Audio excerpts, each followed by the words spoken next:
નમસ્કાર, હું શ્રી કાટરવાળા પ્રાથમિક શાળામાંથી પધારું છું. મારું નામ પંડ્યા હસીતાબેન કાંતિભાઈ છે. મારી કૃતિનું નામ સ્માર્ટ કચરા પેટી છે. આ સ્માર્ટ કચરા પેટીનો હેતુ કચરાનું યોગ્ય વ્યવસ્થાપન કરવાનો છે. આ એક સામાન્ય કચરા પેટી છે.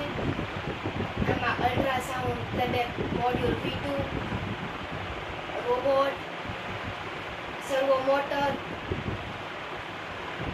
મોટર વગેરે અને સામાન્ય કચરા પેટીને સ્માર્ટ બનાવી શકાય છે. આ કચરા પેટી ખૂબ જ ઉપયોગી છે. આની વિશેષતા એ છે કે આપણે તેની સામે જોઈએ તો તે કચરા પેટીમાં સેન્સર ગોઠવવાથી તે આપોઆપ ખુલી જાય છે અને આપણે તેમાં કચરો નાખી શકીએ છીએ. તે કચરા પેટી આપણે કહે છે કે આમાં આવો કચરો નાખો, આમાં આવો કચરો નાખો. ચાલો જોઈએ આપણે. માત્ર પ્લાસ્ટિકનો કચરો જ નાખો. માત્ર પ્લાસ્ટિકનો કચરો જ નાખો.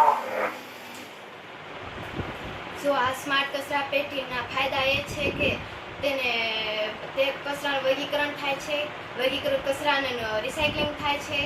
કચરા પેટીમાં નાખવા માટે લોકો ઉત્સુક બને છે, જેનાથી સ્વચ્છતા જળવાઈ રહે છે અને આપણા આરોગ્યના સ્વાસ્થ્ય દરમાં વધારો થાય છે. લોકોનું કામ સરળ થાય છે.